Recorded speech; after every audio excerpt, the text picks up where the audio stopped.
Es impresionante cómo el mundo de repente se abrió la llave del conocimiento y el ser humano subió, y ahorita en este momento nos encontramos en el mundo de la robotización, donde se han creado robots que ya están desalojando a los seres humanos como empleados, como enfermeras. Hace poco mi hijo Caleb, que está ahorita ahí con los jóvenes, le hicieron una operación de oftalmología con rayos láser en los ojos. Y me dijo el doctor, usted si quiere, doctor Alducin, puede pasar a través de un vidrio y ver la operación de su hijo. A mí me encantó, nunca había visto esto. Entonces lo pude ver así, a mi hijo lo acostaron, y yo creí que el doctor que tenía 80 años, dije que no tenga Alzheimer, o que no le mueva la mano, porque me lo va a dejar ciego, ¿verdad? No, pero ya eso ya pasó hace muchos años de moda, sino que ahora con una manejita, así con un robot, manejó todo el láser y nomás lo movía, lo apuntó y ¡zum!, ¿verdad? La incisión y todo, impresionante. Él no metió la mano para nada en toda la operación. Un robot le abrió los ojos, se lo puso así, otro le puso quién sabe qué tantas cosas, pero yo salí maravillado de darme cuenta el avance en el que estamos ya llegando. Antiguamente también para abrirte el corazón te abrían una cosa así, ahora ya nomás te abren una incisión de milímetros, te meten una aguja y hacen todo a través de cámaras electrónicas, de pantallas y de una robotización impresionante. Nos encontramos en esa época, pero también nos encontramos, en segundo lugar, en lo que se llama el transhumanismo. ¿Qué quiero decir? Que desde 1954, que se descubrió el ADN, el ácido desoxirribonucleico, por los doctores Crick y Watson, que les dieron el Premio Nobel de Medicina, 1954, desde ese momento hasta nuestros días, la ciencia de la genética y de la biología se ha introducido a tal grado que están tratando de mezclar, por ejemplo, el ADN de las arañas que produce esa telaraña, que es impresionantemente casi irrompible, una cosa la telaraña con la oreja de un murciélago, para mezclar el radar del murciélago con la telaraña, etcétera, etcétera.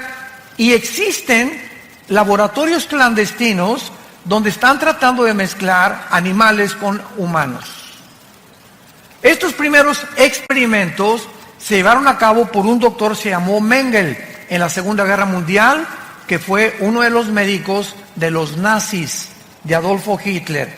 Él fue el primero que comenzó a experimentar con la genética de los gemelos, les abría a las mujeres embarazadas el vientre y sacaban al producto y sacaban el ADN y lo querían mezclar con otra cosa, pero aún no conocían realmente el mundo microscópico de las células como lo descubrieron en 1954. Entonces nos encontramos en un mundo muy complicado, un mundo muy difícil, un mundo científico, un mundo tecnológico, pero a pesar de estos increíbles avances tecnológicos y desarrollos científicos del siglo XX, nunca en la historia había habido un siglo con tantos ateos como en el siglo XX. El siglo XX de repente parece que todos estos descubrimientos de la tecnología y de la ciencia ensoberbecieron al hombre. Y así tenemos del principio, ¿verdad? Bueno, Carlos Marx ya fue del siglo XIX con Federico Engels cuando postuló su libro El Capital para desarrollar la ideología del comunismo, pero tenemos a Sigmund Freud, aparente a principios del siglo XX, ateo, tenemos a Friedrich Nietzsche, que dijo que yo estaba muerto, a Bertrand Russell, a Sam Harris, a Richard Dawkins, últimamente, a todos estos, Jean-Paul Sartre, Carlos Sagan, el astrónomo ateo también. Y es increíble cómo el siglo XX comenzó a enseñar. Yo me acuerdo cuando fui a la Universidad de México, la UNAM, a la Facultad de Filosofía, que me invitaron a una conferencia de filosofía porque tengo un doctorado en teología y filosofía, para que yo les demostrara a los estudiantes qué avances en la filosofía se han alcanzado en el siglo XX, y la respuesta fue 0. Y se quedaron los estudiantes así. El mismo maestro de filosofía me dijo, ¿a qué se refiere usted con que no ha habido avance en la filosofía? Le dije, el siglo XX se conoce como el tiempo o el siglo de la desesperación, como lo escribió el filósofo francés ateo Jean-Paul Sartre en su libro El Muro y en su libro La Náusea. Es el tiempo de la desesperación. Como dijo Sartre antes de morir, he pasado mi vida luchando y demostrando algo que no existe, por lo cual he gastado mi vida en balde. ¿Para qué gasté mi vida tratando de pelearme con alguien que no existe y enojarme con no existe? Él mismo dijo, el ateísmo es insostenible filosóficamente. Sin embargo, al mismo tiempo que en el siglo XX surgieron todos estos ateos, recordamos que los más grandes hombres de ciencia del pasado eran cristianos. Galilei, que descubrió, ¿verdad?, el telescopio y pudo introducir a la astronomía, cristiano. Apúntalo, Blaise Pascal, astrónomo físico francés, cristiano, tenía a Jesucristo como su Señor y Salvador. Isaac Newton, que descubre la gravitación y el movimiento astronómico en el cosmos. Louis Pasteur, el mismo Alberto Einstein, que aunque nunca reconoció que era cristiano, dijo en su frase famosa, Dios no juega a los dados con el universo. Pero de repente tanta tecnología y tantos descubrimientos ensoberbecen al ser humano. Y ahora nos encontramos, vuelvo a repetir, a pesar de todo lo que nos ha rodeado, escuchen esto, somos nosotros la última generación y la primera generación en la historia que tenemos el poder destructivo, nuclearmente hablando, para autodestruirnos en 30 segundos. Somos la primera generación en la historia que podemos autodestruirnos y acabarnos y autoextinguirnos en menos de 1 minuto. El último misil que acaba Rusia de hacer se llama Satán. La palabra Satán significa en el hebreo el adversario. Y este misil que tiene Rusia y que Irán ahorita continúa desarrollando nuclearmente su armamento para tratar de gobernar el Medio Oriente, a destruir a Israel, estos misiles pueden salir de Rusia y llegar, síganme con mucho cuidado, si Rusia dispara un misil sin que Estados Unidos se dé cuenta, sale el misil y vuela y llega a Estados Unidos en 25 minutos. En esos 25 minutos que va volando el misil, los satélites norteamericanos e israelíes, a través del Mossad, que es el servicio de inteligencia de Israel, detectan el misil, pero ese misil puede venir también de Ucrania o puede venir, no lo pueden detectar exactamente la ubicación de dónde viene. Muy bien, entonces localizan al misil y el presidente de Estados Unidos, actualmente el presidente Donald Trump, trae un portafolio, todos los presidentes norteamericanos traen un portafolio con una computadora con códigos que solamente él sabe el código, para que cuando tenga él la comunicación que un misil se dirige a Estados Unidos, él abre el portafolio y apriete un botón y ese botón suena en la marina, en los portaaviones, suena con la armada terrestre y suena con el poder aéreo, con todos los pilotos aéreos, para que tanto la marina como los pilotos de la Fuerza Aérea y como los soldados puedan preparar sus misiles para interceptar el misil. Solo que hay un problema, que cuando el presidente abra su portafolio, el misil llega antes que el presidente lo pueda abrir. Y esto comenzó a suceder en los últimos 8 años en Estados Unidos, cuando el presidente Barack Obama, mandó desnuclearizar y quitar todas las armas nucleares e interceptar y decir que el portafolio era inefectivo. Lo tuvieron que volver otra vez a codificar y ha impedido que Estados Unidos, el escudo que le llaman antimisiles que tienen en Hawái y el escudo antimisiles que tienen enfrente a Nueva York, pueda funcionar con los submarinos Poseidón que están apuntando a Estados Unidos y que tiene cada submarino 6 torpedos nucleares, y un solo torpedo de ese submarino destruye 5 ciudades en 10 segundos. Y están apuntando en el Atlántico y están apuntando en el Pacífico. Basta solamente que algún loco, como ahorita el dictador de Corea del Norte, apriete un botón para desatar una conflagración a nivel internacional nuclear, que de acuerdo a la Biblia, en Apocalipsis 6, versículo 4, el cuarto jinete del Apocalipsis mataría a 1/4 parte de la humanidad. En este mundo nos encontramos un mundo de locos, donde la tecnología nos ha ensoberbecido y donde creemos que el ser humano, a través del humanismo, tiene la capacidad de resolver los problemas que van mucho más allá de nuestra capacidad humana para poder resolverlos. Nos hemos querido convertir en dioses. Este es el mundo que actualmente nos rodea. Y antes de entrar un poco más al tema, ¿por qué Rusia, Irán, Siria y Turquía se acaban de unir?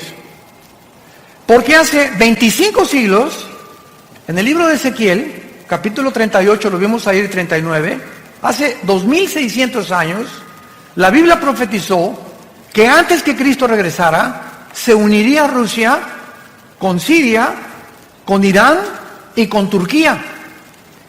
Y estas naciones que la Biblia profetizó hace 2600 años, son exactamente las naciones que han formado un eje en el oriente para poder controlar el Medio Oriente, donde se encuentran debajo de Arabia Saudita, de Irak y de Irán, casi el 70% de la producción petrolera del mundo.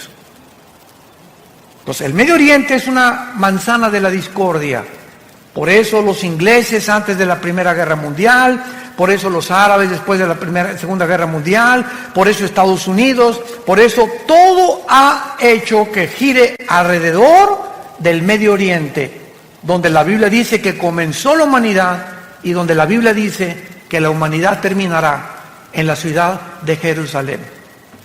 Ahí va a terminar la humanidad con la batalla del Armagedón o la Tercera Guerra Mundial. Ahora, Rusia, ¿por qué cuando Trump le dijo a Putin, por favor, déjanos derrocar al presidente Assad de Siria? ¿Por qué Rusia lo impidió? Porque Rusia tiene la única base naval en Siria que está a orillas del Mediterráneo. Entonces, si quiere Rusia evitar que por el Mediterráneo se metan sus enemigos, lo harían, y jamás Rusia abandonará a la familia de los Assad, ni tampoco Rusia permitirá, mientras esté Putin, que Siria caiga en manos de otra nación. ¿Por qué se acaba de unir con Irán? El ayatollah Khomeini y el presidente Rouhani de Irán acaban de dictaminar que van a destruir a Israel y que ya tienen los misiles apuntando en contra de Israel. ¿Por qué se unió con Rusia? Porque Rusia tiene a papá China. China ahorita está protegiendo a Corea del Norte y China se hizo amigo también y compadre de Putin, el presidente Xi. Gracias a Dios que ahorita acaban de tener una reunión que se llamó el G20 en Japón, donde Trump ya se hizo compadre de Xi otra vez, se hizo compadre de Kim Jong, tu padrino, ¿verdad? Y ya se hicieron amigos entre ellos y otra vez la crisis comercial que nos estaba casi presionando en el mundo entero, donde amenazó Trump que iba a subir el 5% de los aranceles en México si nosotros a los migrantes no los deteníamos en Guatemala, y si China seguía invadiendo el mercado internacional de Estados Unidos. Gracias a Dios que ya por lo menos hay un poco de respiro. Trump amenazó a Huawei, otra compañía china de productos de computación. Ya ahora se permite que ya se vende el Huawei otra vez, etcétera, etcétera. Y el mundo ha entrado ahorita a un tiempo de supuesta paz, mientras se acomodan cada una de las cosas y nos damos cuenta que el armamento nuclear que tiene Irán, que tiene Rusia y que tiene Estados Unidos no son juguetes. Cuando vuelven a armarse las naciones son para poder conquistar el mundo, que ha sido el sueño de Alejandro el Magno, de Napoleón Bonaparte, de Carlomagno, de Aníbal, de Hussein, de Castro, de todos los dictadores que ha habido, de Gaddafi en Libia, de Mussolini, de Hitler. La historia está permeada de personas ambiciosas por controlar el mundo y tener control sobre los demás. Esta es la situación que la Biblia nos describe desde hace 2600 años. Ahora, muy bien, en vista del mundo que estamos viviendo, tan conflictivo y tan amenazador, donde ustedes saben cuál es la enfermedad del siglo XX, no estamos hablando de ataques al corazón, ni el cáncer, ni otras enfermedades que también tienen un índice muy elevado, sino que ahora se acaba de descubrir a través de la Clínica Mayo y el Hospital Hopkins, que son las dos instituciones clínicas más prestigiadas del mundo, hace 2 años y medio aproximadamente, concordaron que el 70% de las enfermedades de los seres humanos, mentales y físicas, tienen un común factor denominador: el estrés. Santa Cachucha.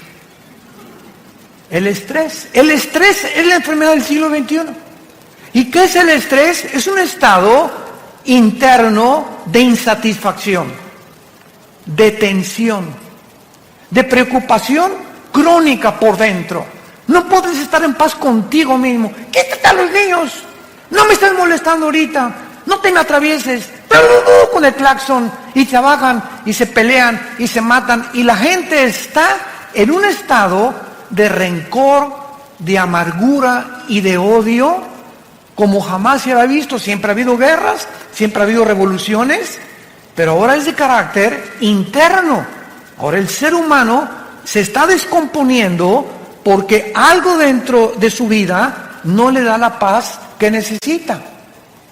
Y encontramos una lista impresionante de cantantes, de actores, de políticos, de deportistas, de gente multimillonaria que están rodeados de todo lo que cualquiera quisiera desear, diciéndonos: soy la persona más vacía y más miserable de esta vida, entregándose a las drogas, como cuando muere el rey del pop, Michael Jackson, tu ídolo. Cuando muere no se sabe si era hombre o si era mujer.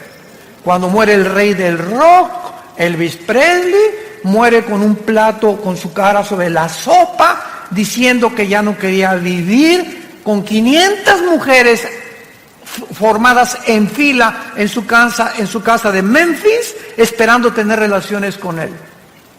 ¿Qué ha sido tu sueño? Rabo verde. Y todo lo que nosotros pensamos que nos podría dar, o lo que quisiéramos algún día soñar, nos damos cuenta que lo han tenido los seres humanos, como Salomón escribió en el libro de Eclesiastés capítulo 2, a la risa le digo enloqueces, y al placer de qué sirve esto, cuando tenía 800 esposas. Tú nada más tienes una. Tenemos, dijo el otro, ¿verdad?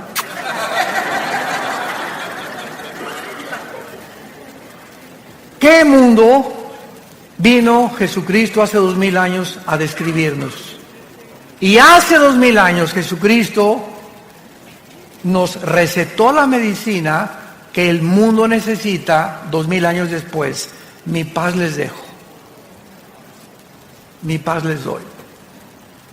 Esa paz es un estado de tranquilidad interior. Es un estado de confianza interior, de seguridad, de esperanza que todo está bien. Guerras, el petróleo, cayó el peso, el gobierno, y lo que sucede a nuestro alrededor, esa paz impide, es como un muro a nuestro alrededor, como un cerco invisible de protección que impide que las condiciones del mundo entren a nuestra alma. Y que el mundo puede estar cayéndose junto a nosotros y nosotros tenemos tranquilidad y paz porque sabemos que estamos en manos de nuestro Creador.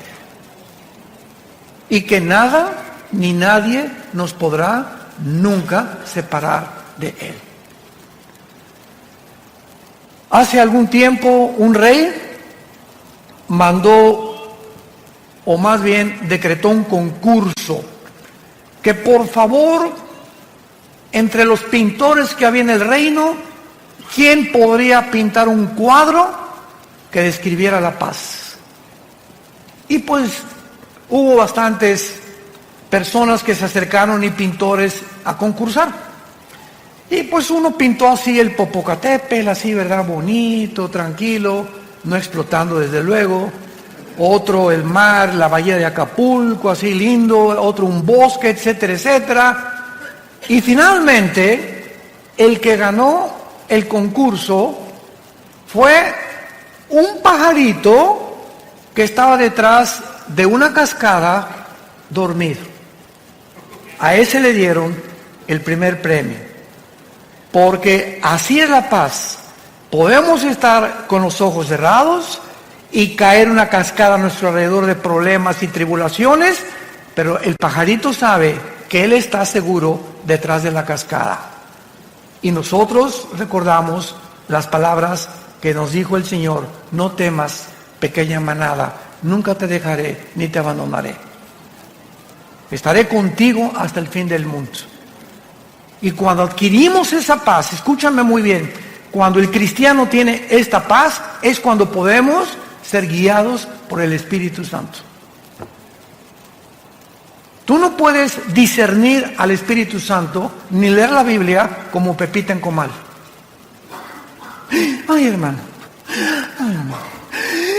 Señor. Mire, Chole, apláquese. Cálmese, y ya que usted esté tranquila, ¿verdad? Hínquese. Es que mi hija se fue de la casa.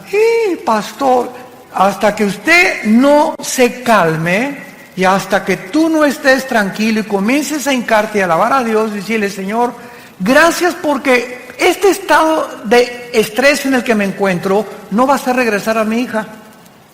Este estado de estrés en que me encuentro no va a arreglar mis problemas de negocio ni de dinero. Este problema en el que me encuentro no va a hacer que mi esposo me quiera tampoco. Y se fue hace 3 días, pues que se vaya. Pero yo no voy a perder la paz. Y cuando nosotros mantenemos este estado de control interno y de esa paz, puedo venir a la Biblia y discernir la palabra de Dios. El Espíritu Santo no puede comunicarse con una persona que no tenga paz. Por eso es tan importante, la paz les dejo, porque es importante para poder acercarnos a Dios y discernir la voz del Espíritu Santo. Vamos a 2 de Pedro, nuestro pasaje que acabamos de leer, y vamos a ver de qué manera se relaciona con todo lo que estamos compartiendo. Veamos de qué manera nuestra esperanza y la seguridad que tenemos los cristianos de que Jesús viene por nosotros en cualquier momento.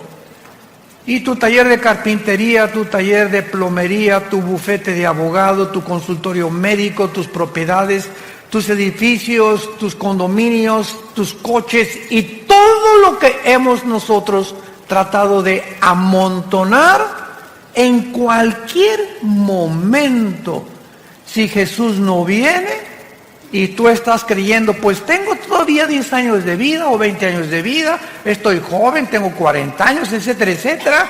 En cualquier momento puedes ir a cualquier clínica y te dice el médico, le acabamos de tener una radiografía, usted tiene cáncer. Pero ¿cómo que yo me siento muy bien? Es que la radiografía no miente, señor, usted tiene cáncer. Y en ese momento que tú sabes que ya, a partir de esa noticia, tienes los días contados, ajustas toda tu vida. Y te das cuenta que rápido pasó tu vida y que en cualquier momento ya te puedes ir al otro lado, a la presencia del Señor o al infierno, según sea tu condición. Y que en ese momento este diagnóstico mueve tus sentimientos, tus emociones, tus negocios y todo. ¿Por qué? Simplemente porque sabes que tu vida está en un hilo y estás en la orilla de un precipicio. Ahora, no necesitamos que alguien nos dé este diagnóstico de la misma manera. Cristo puede, dentro de 2-3 horas, mañana, venir por nosotros. ¿Cuál es el mensaje que les quiero compartir? Con lo que el apóstol Pedro nos comunica en este pasaje. Veamos entonces los consejos que nos da. Número 1. La primera cosa que se nos aconseja en 2 de Pedro capítulo 3, particularmente las promesas relacionadas con el futuro, es el origen de las promesas de Dios. Amados, esta es la segunda carta que los escribo, y en ambas despierto con exhortación vuestro limpio entendimiento. O sea, lo primero que Dios nos dice es, quiero que entiendan. Padre, ¿qué quieres que entendamos en esta época? Versículo 2, que tengamos memoria de las palabras que antes nos fueron dichas por los santos profetas y el mandamiento del Señor y Salvador dado por nuestros apóstoles. Lo primero que tenemos que recordar es las promesas de Dios. Nunca te dejaré, nunca te abandonaré. Ten paz. No importa tu destino, tu futuro, las noticias, lo que al mundo le pase. Recuerda las cosas que están escritas en este libro. Veamos, por ejemplo, en el libro de Isaías, capítulo 44, versículos 6 al 8, lo que hace 2500 años aproximadamente Dios nos dijo. Isaías 44 del 6 al 8. Así dice Jehová, Rey de Israel, y su Redentor, Jehová de los ejércitos: yo soy el primero y yo soy el postrero. Yo soy el primero y yo soy el postrero. Y fuera de mí no hay Dios. Y nos pregunta Dios, ¿quién proclamará lo venidero? O sea, el futuro. Lo declarará y lo pondrá en orden delante de mí, como hago yo desde que establecí el pueblo antiguo. Anúncienles lo que viene y lo que está por venir. No tengan miedo. No teman. No se amedrenten. No te lo hice oír desde la antigüedad y te lo dije. Luego ustedes son mis testigos que no hay Dios sino yo. No hay fuerte, no conozco ninguno. Cuando Dios dice, yo soy el alfa y el omega, es la primera letra del alfabeto griego y la última letra del alfabeto griego, el alfa y el omega. Si nos dice Dios, yo soy el primero, y yo vengo a la Biblia y leo Génesis, y veo que los científicos actuales están poniéndose de acuerdo y reconociendo que la descripción de la creación del universo, de acuerdo a los primeros 2 capítulos del Génesis, coincide con la astronomía, coincide con la física, con la primera y la segunda ley de la termodinámica, coincide con la biología y coincide con la paleontología y con la antropología. Entonces comienzo a enfocarme, a darme cuenta que si lo que en la Biblia en el principio es verdad, en el principio, ¿dónde me encuentro yo si Dios es el final? Nos encontramos en medio. Entonces, ¿qué es lo que nos está diciendo Dios? Voltea hacia el pasado y ve todo lo que es escrito en la Biblia. Solo en la muerte de mi hijo en la cruz, 33 profecías se cumplieron, al pie de la letra. Cuando Jesús colgaba en la cruz, se estaban cumpliendo 33 profecías por los profetas hebreos al pie de la letra. Ahora, si eso en el pasado lo vemos, que se ha cumplido, nos damos cuenta que estas palabras son fieles y verdaderas. Y si yo me encuentro en medio, de la misma forma que se cumplió el pasado, y Él es el final, se cumplirá también el final. Por lo tanto, camino hacia el final con confianza en que Dios cumplirá su propósito en mí. Es lo que quiere decir, yo soy el primero y yo soy el último. No tengan ni tengan temor. ¿Quién más puede anunciar el futuro sino yo? Dice el Señor. Esto se refiere, ¿verdad?, a todos los eventos futuros profetizados en el Antiguo Testamento. Por hoy dice el primer consejo del apóstol Pablo: recuerden ustedes las promesas que en el pasado los profetas y apóstoles hicieron, para que ustedes puedan mantener esa paz que es importante para tomar decisiones. Tú no puedes tomar una decisión con quién te vas a casar, qué coche comprar, qué terreno vender, qué cosa hacer, qué negocio llevar, qué medicinas tomarte si no tienes paz. La falta de paz nos hace tomar decisiones equivocadas, de las cuales nos vamos a lamentar el día de mañana. Porque en el momento que tomamos la decisión para casarnos, para comprar ese vehículo, para comprar ese terreno, lo hicimos no con la dirección del Espíritu Santo, lo hicimos en la carne, guiados por nuestras pasiones. Y es cuando nos lamentamos y después le echamos la culpa a Dios por la condición en la que estamos viviendo. En segundo lugar, veamos nosotros en 2 de Pedro capítulo 3, en nuestro pasaje, que dice la Biblia en el versículo 3 y versículo 4, sabiendo primero esto. Es la segunda cosa que Dios quiere que sepamos. Número 1, las promesas de Dios. Número 2, tenemos que saber que en los tiempos que estamos viviendo, o sea, los postreros días que son los nuestros, vendrán burladores. Vendrán burladores. El siglo XX se llenó de ateos. ¿Quién es un ateo? Una persona que se burla de alguien que no existe. Santa María Catarina. Es una persona que se burla o insiste en pelearse con alguien que no existe. Por eso decía Sartre que es insostenible filosóficamente el ateísmo. Entonces vendrían burladores y los vemos, aunque ya son menos, andando según sus concupiscencias.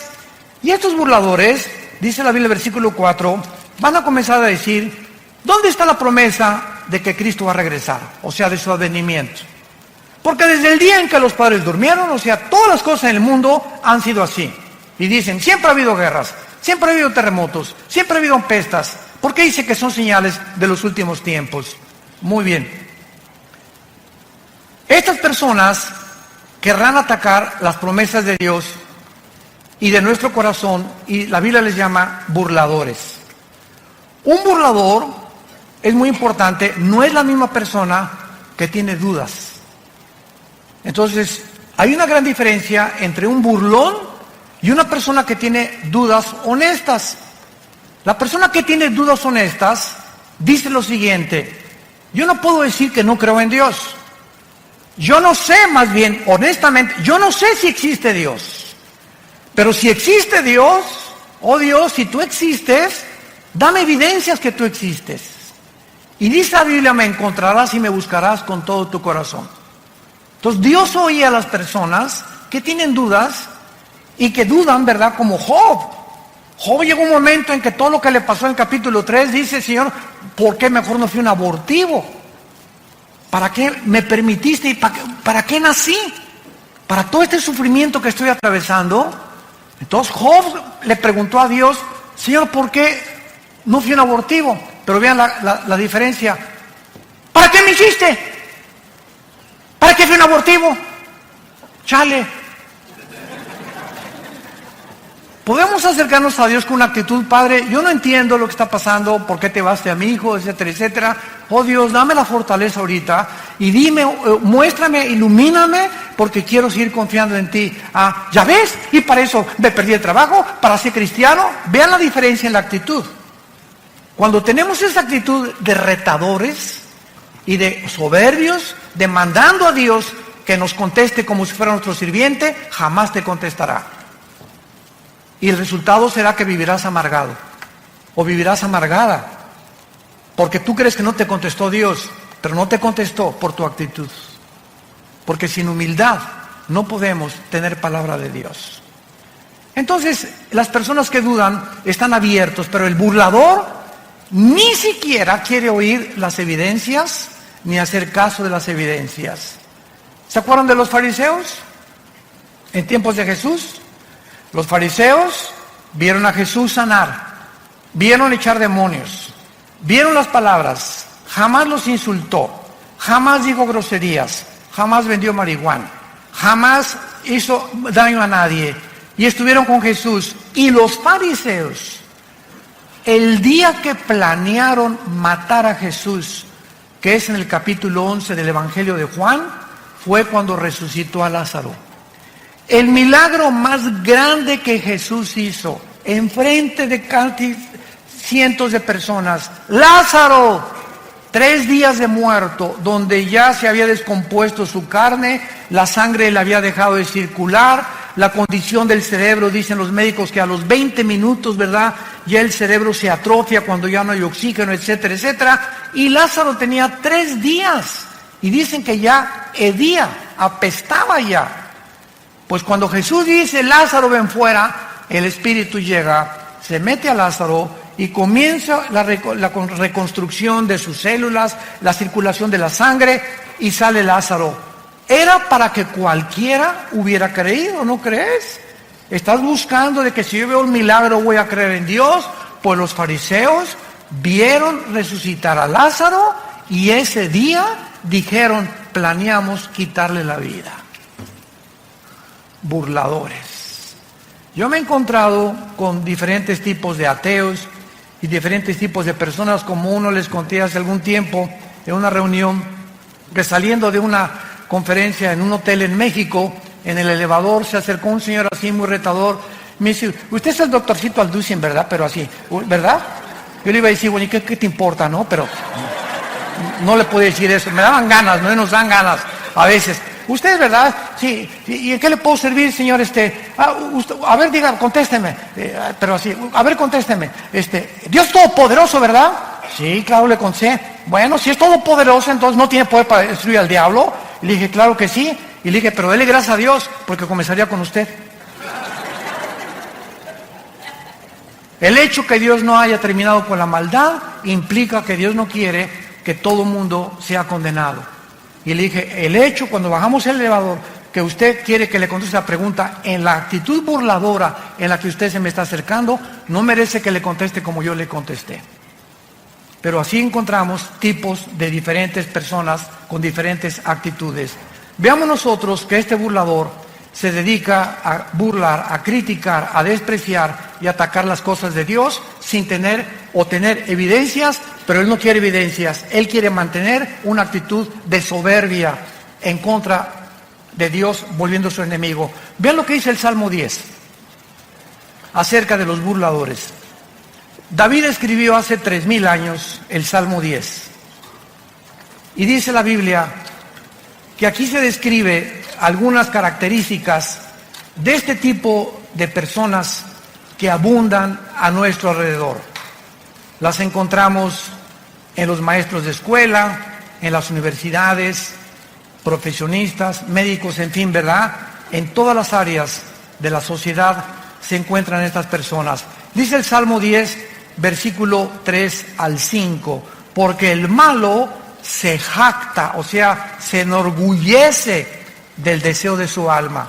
Bendice al codicioso y desprecia a Jehová. El malo, por la altivez de su rostro, no busca a Dios. No hay Dios en ninguno de sus pensamientos. Sus caminos son torcidos en todo tiempo. Tus juicios los tiene muy lejos de tu vista. Y dice en su corazón, no seré movido jamás, nunca me alcanzará el oportunio. Y el capítulo 14 de los Salmos, versículo 1, dice, el necio dice en su corazón, no hay Dios.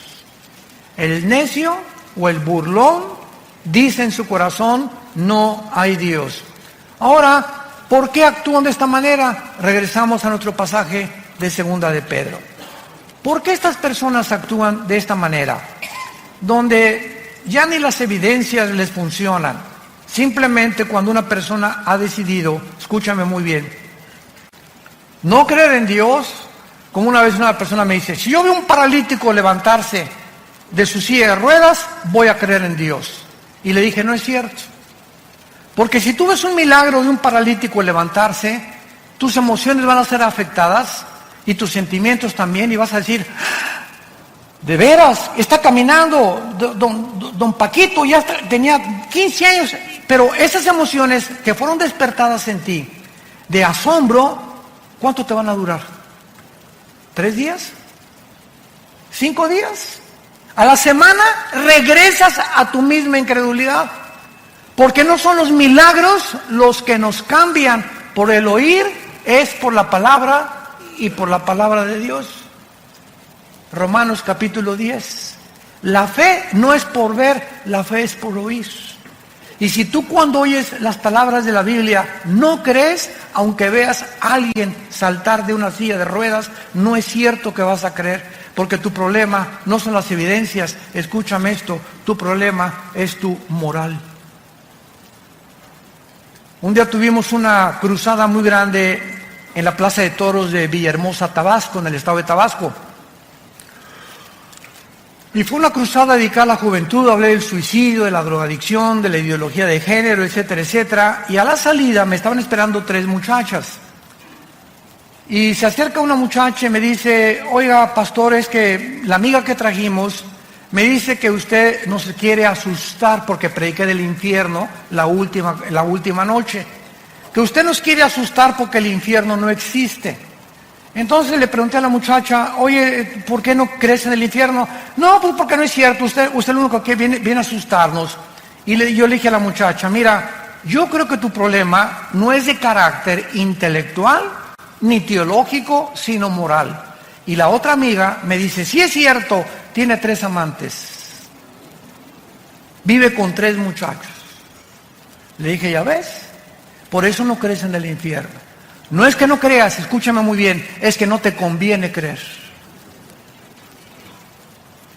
Y así hay cantidad de gente en tu familia, amigos, que les puedes traer, les puedes mostrar, pero no les conviene porque ellos saben muy bien que al enfrentarse ante la verdad y ante la luz los va a desenmascarar. Y el Dios de la Biblia te va a demandar que tú dejes tus pecados, pero no te ordena que los dejes sin su poder. Ellos ignoran que si tú simplemente lo aceptas, Él te dará el poder en el Espíritu Santo para que tú puedas comenzar a vivir una vida nueva. Se llama la gracia de Dios. Entonces mucha gente por eso, por la ignorancia de que creer que pues primero tengo que dejar el adulterio, primero tengo que dejar de ser borracho y lo voy a pensar, y las drogas, y después lo voy a pensar, voy a tratar de ya no ser homosexual o lesbiana y después acepto a Cristo. La Biblia dice, ven cómo estás. Cuando oigas su voz, no te endurezcas. Ven cómo estás. Ven a la cruz, Señor, soy un homosexual. Señor, soy una lesbiana. Soy borracho, parrandero y jugador. Me dicen el Chapo de la costera Miguel Alemán. No importa, reconoce, es el mensaje glorioso del Evangelio de Jesucristo. Simplemente reconoce tu pecado, que estás mal delante de Dios, que estás mal, que vas en un camino que parece derecho, pero vas a un camino de muerte. Reconócelo y regrésate y dile, Señor, vengo como limosnero ante tu cruz. No tengo nada que ofrecerte, soy un miserable pecador, ten misericordia de mí. Y Dios entra a tu vida. Entra a tu vida y te da el poder para dejar esa vida que tú no podías dejar sin su poder. Si el ser humano pudiera cambiar y dejar sus pecados, ¿para qué murió Cristo? Fue un desperdicio en la cruz. Si se nos diera a nosotros la capacidad para dejar el pecado, ¿para qué murió Cristo? ¿Por qué tuvo que Dios sacrificar a su Hijo? Fue el desperdicio más grande de la historia. Pero la Biblia dice que sin derramamiento de sangre no hay perdón de pecados. Sin la muerte de Cristo, Dios no tendría una justificación para poder decirte te perdono. ¿Por qué te va a perdonar? Así nada más porque sí. No es así nada más porque sí. Nos perdona porque su Hijo pagó por nosotros en nuestro lugar. Ahí se cumplió la justicia de Dios para aquel que reconoce que Él es el Cristo, el Hijo del Dios viviente. Estos burladores actúan así, ¿verdad? Porque no quieren que nadie se meta en sus vidas de pecado. La idea de que hay un Dios los llena de pánico, de error, de terror, porque lo que tienen que atacar la verdad de Dios y sus mensajeros. Dice en el Evangelio de Juan capítulo 3, y esta es la condenación, que la luz vino al mundo y los hombres amaron más las tinieblas. Ahí tienen la luz, ahí tienen la verdad. Pero aún cuando está la luz ahí, como los fariseos, ahí está la luz, ahí está Jesús.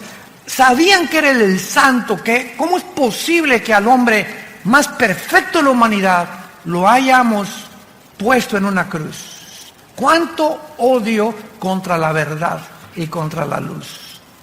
Y dice Juan capítulo 3, y no vienen a la luz porque sus obras son malas y descubiertas por la luz. No les conviene cambiar su vida de pecado.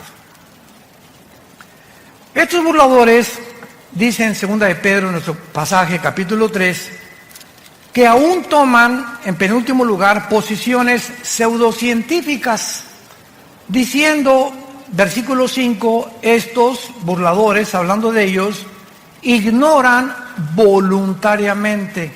O sea, qué increíble que ellos conozcan e ignoren o estén decididos a no conocer. O sea, no quiero meterme a la Biblia, no quiero ir a tus reuniones, no quiero a tus estudios. Voluntariamente no quieren conocer la verdad. Te repito, porque la verdad los va a exhibir y les va a mostrar la luz, y a ellos no les conviene salir de su pecado. Aman más las tinieblas en donde viven que pasar al reino de la luz admirable de Jesucristo. Entonces van a usar también posiciones pseudocientíficas, como diciendo que en el tiempo antiguo todas las cosas han sido iguales del principio, que nunca hubo un diluvio universal, que la Biblia está llena de errores, de contradicciones, que son leyendas, etcétera, etcétera. Y como le dije también a una persona en una universidad, un maestro que se me puso al brinco cuando les expliqué a los estudiantes que la teoría de la evolución es anticientífica, antifísica, antibiológica, antigenética. Este maestro comenzó a agredirme, ¿verdad? Y yo le contesté, ¿ha leído usted la Biblia? No, Chepo. ¿Por qué ataca usted un libro? Es que está lleno de errores. Por favor, aquí está la Biblia, muéstreme los errores que usted considera que es una equivocación. Porque cuando usted viene a la Biblia y usted considera que aquí hay una contradicción, el problema no es de Dios, el problema es de su entendimiento. ¿Por qué? Porque los pensamientos de Dios son más altos que los nuestros. Y si me da tiempo a usted explicarle por qué dice esto, le voy a mostrar con la misma Biblia, porque la Biblia no necesita que nadie la defienda, la Biblia se defiende sola. Nunca trata Dios en la Biblia de demostrar que Él existe, simplemente la Biblia dice, en el principio Dios creó los cielos y la tierra. Se afirma la existencia de Dios, Él no trata de probar la existencia de Dios, simplemente tú léela y te das cuenta que es un libro sobrenatural, que no somos animales, que somos agentes morales, responsables de nuestras acciones, porque si fuéramos animales, como dijo Dostoyevsky, un gran filósofo y literario ruso que fue puesto en el exilio en Siberia, en Rusia, Dostoyevsky dijo esto en su libro, si Dios no existe, todo está permitido. Así de simple. Si Dios no existe, todo está permitido. Bebamos, comamos, ¿para qué le soy fiel a mi esposa? ¿Para qué me mantengo sin robar? Si el que no tranza no avanza. ¿Para qué soy honrado? ¿Para qué soy honesto? ¿Para qué trato de vivir en mi matrimonio cuando hay 10 mujeres o 15 mujeres mejores? ¿Por qué no tengo hijos por todos lados sembrados? ¿Cortar la mejor flor del ejido donde quiera que yo vaya? ¿Por qué? Porque simplemente hay un Dios que nos dice, vengo a juzgarte en el día del juicio. Y prepárate para encontrarte con tu Dios. Pero si Dios no existe, como una vez Blaise Pascal tuvo una discusión con un ateo. Y el ateo le dijo a Blaise Pascal, oye, pues fíjate que yo no creo que exista Dios. Para mí, después de la muerte, al polvo, y ahí se acabó todo, como los animales. Y le dice Blaise Pascal, el gran filósofo, astrofísico, físico, matemático francés, le dice Pascal a este ateo, mira, si tú tienes razón y no hay Dios, bueno, digo, y acabamos todos en la tumba, pues nos vamos al polvo y no hay ningún problema. Pero si mi Dios tiene la razón y Jesucristo resucitó entre los muertos, ¿qué amulada te vas a llevar? Así que ya sea que tú tengas razón o que yo no tenga razón, yo salgo ganando. Porque si Dios no existe, pues no perdí nada. Pero si Dios existe, ¿qué amulada te vas a llevar? Es un simple razonamiento. O como dijo también Newton, una vez tenía un amigo Newton, Isaac Newton, que era ateo. Y entonces estaba viendo el universo una noche que estaba con Newton, y Newton estaba con sus matemáticas cuánticas y su astronomía y considerando muchas cosas del universo, etcétera, etcétera. Y le preguntó el ateo a Newton, oye, qué maravilloso universo, ¿verdad? Él dijo, sí, es el diseño y la inteligencia de un Dios. Y le dijo Newton, le dijo el ateo, no me hagas reír. Ahí murió la cosa. Al otro día, Newton lo invita a cenar a su casa. Y Newton tenía en su casa, en su estudio, un universo que él había hecho, así colgó al sol, la luna, las estrellas. Tenía como una sala con una representación del universo. Entonces llegó este amigo de él a su sala y vio todo esto colgado y le preguntó el ateo, oye, qué bonito, ¿quién colgó todas estas cosas? Y le contestó Newton, se colgaron solas.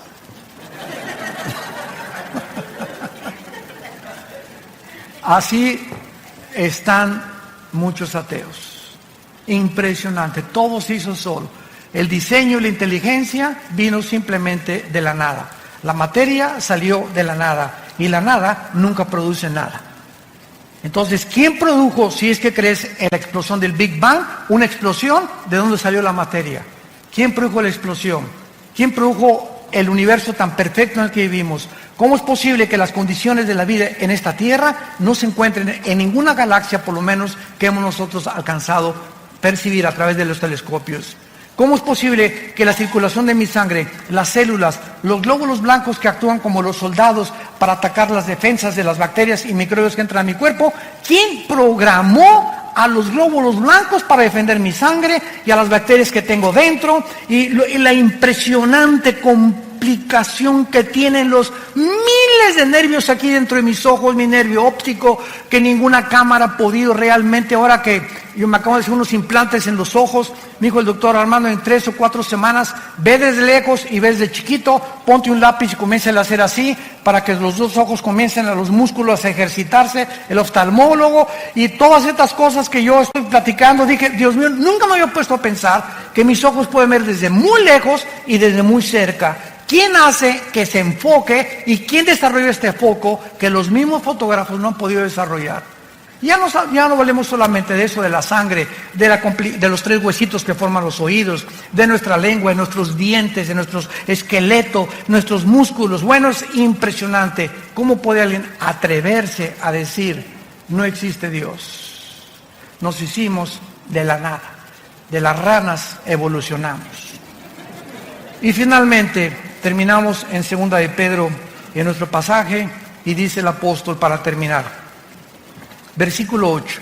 Mas, oh amados, 2 de Pedro 3:8. No ignoren esto, que para con el Señor un día es como 1000 años y 1000 años como un día. ¿Qué quiere decir? Que para Dios no existe el tiempo. Cuando la Biblia dice en Génesis 1:1, en el principio Dios creó el cielo y la tierra, ¿saben a qué se refiere? Al principio del tiempo, de la materia y del espacio. Antes del principio no existía tiempo, no existía la materia y no existía el espacio. Y ahora la física afirma y confirma que el espacio no puede vivir sin materia o existir o la materia sin el espacio, ni tampoco en el tiempo.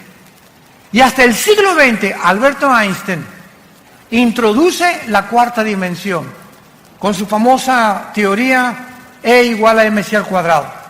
La energía es igual sobre la masa por la velocidad de la luz al cuadrado, que revolucionó la teoría famosa de la relatividad. Entonces, cuando Einstein comienza a introducir que el tiempo es la cuarta dimensión, ahora desde 1945 hasta nuestros días más o menos, sabemos que somos cuadridimensionales, que es hacia abajo, hacia arriba el espacio, hacia los lados y el tiempo como la cuarta dimensión.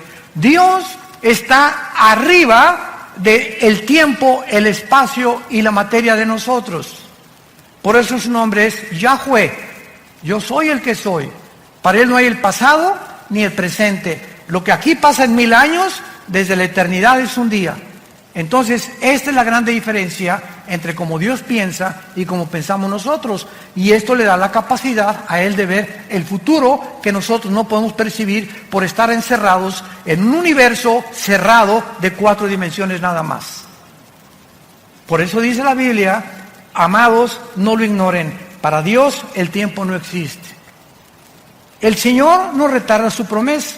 Ay Dios, ¿por qué no vienes ya y acabar con el diablo, los secuestros, los robos, los crímenes, la ideología de género, la prostitución? ¿Cuántos de nosotros verdaderamente cada noche, no sé tú y cuántas personas, has mojado tu almohada con lágrimas diciéndole a Dios, oh Dios, cuida a nuestros hijos, cuida nuestro matrimonio? Te pedimos por el gobernador de Guerrero.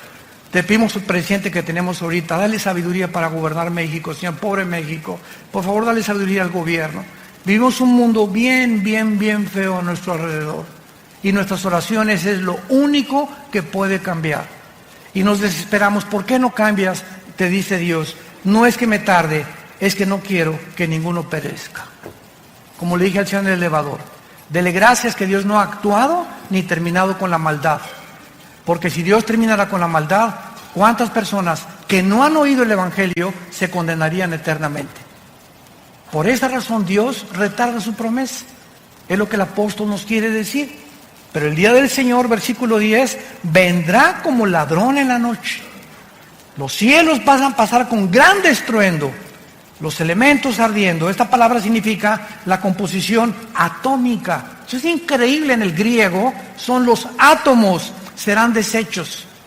¿Qué es lo que mantiene la cohesión de la materia? La composición atómica. Yo ahorita agarro mi mano y le hago este púlpito así, ¡paz! Y me rompo los nudillos de mis manos. ¿Por qué? Porque los átomos son más gruesos y los electrones y protones que los átomos que forman mi materia de mi piel.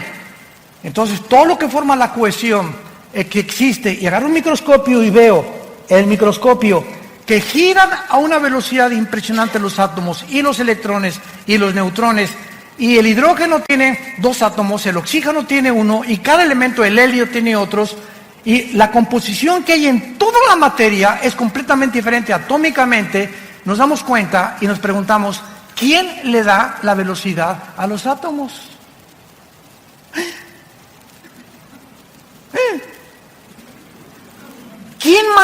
¿Quién les hizo así a los átomos?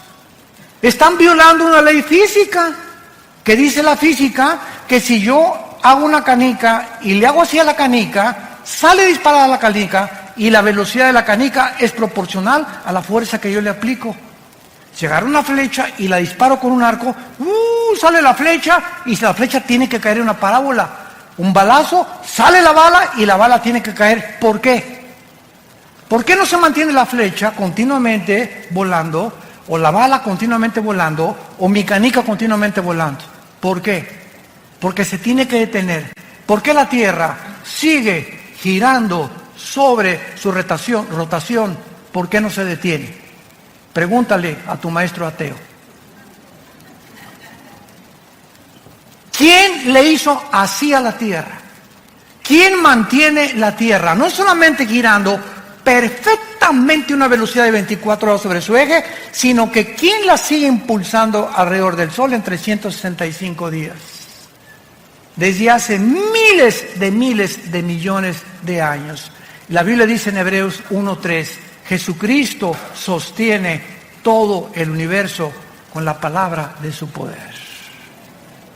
es Dios de la materia, el Dios del átomo, el Dios de los electrones, el Dios que nos ha puesto todo en un orden para que podamos admirarle y decirle en esta tarde, inclinemos nuestra cabeza, te alabamos, oh Dios, creador de los cielos y de la tierra.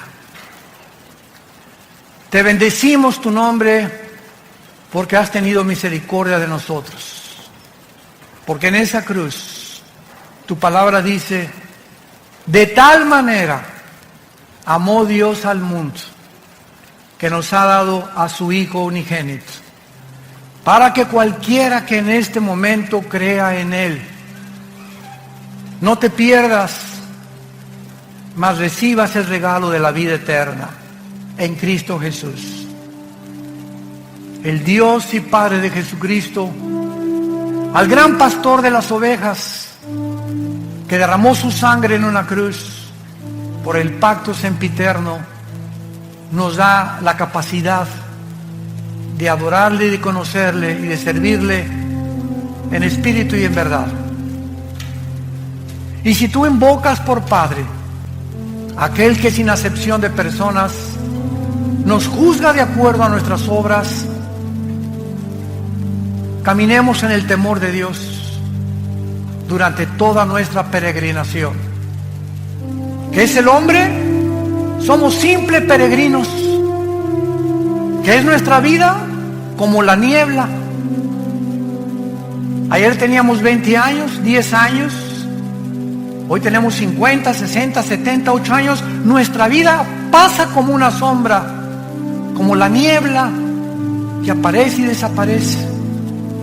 Y tenemos solo una oportunidad en esta corta vida de descubrir que Dios nos ama, que hay un propósito por el cual nacimos y que este propósito se encuentra en la persona de su Hijo Jesucristo, a quien tú en esta mañana Él te ordena que, habiendo pasado los tiempos de esta ignorancia, Dios manda a todos los hombres que se arrepientan de sus pecados, porque ha establecido un día en el cual juzgará al mundo con justicia por aquel varón a quien designó, resucitándolo de los muertos a los 3 días. El Señor viene por nosotros y por otros viene para juzgarlos eternamente. ¿Qué tengo que hacer?, me preguntarás, para que en este momento yo esté seguro de este regalo de Dios, de esta salvación, que mi alma anhela tener esa paz, ese perdón en mi conciencia de mis maldades del pasado. La Biblia te responde y te dice: cree en Jesucristo, que en esa cruz Él con su muerte pagó por tus pecados con su sangre preciosa, y recíbele.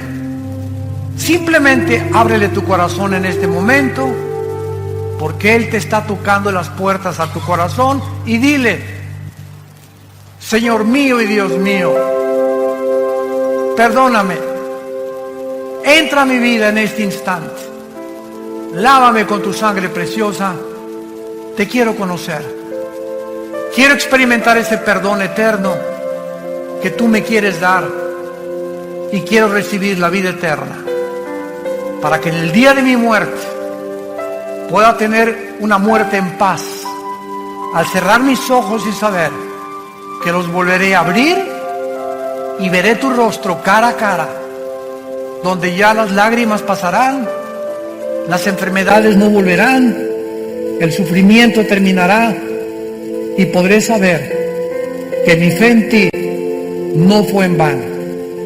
En el nombre de Jesús. Amén. Gracias a Dios por esta palabra maravillosa. Gracias a Dios por esta palabra maravillosa del Señor. Gracias, Señor.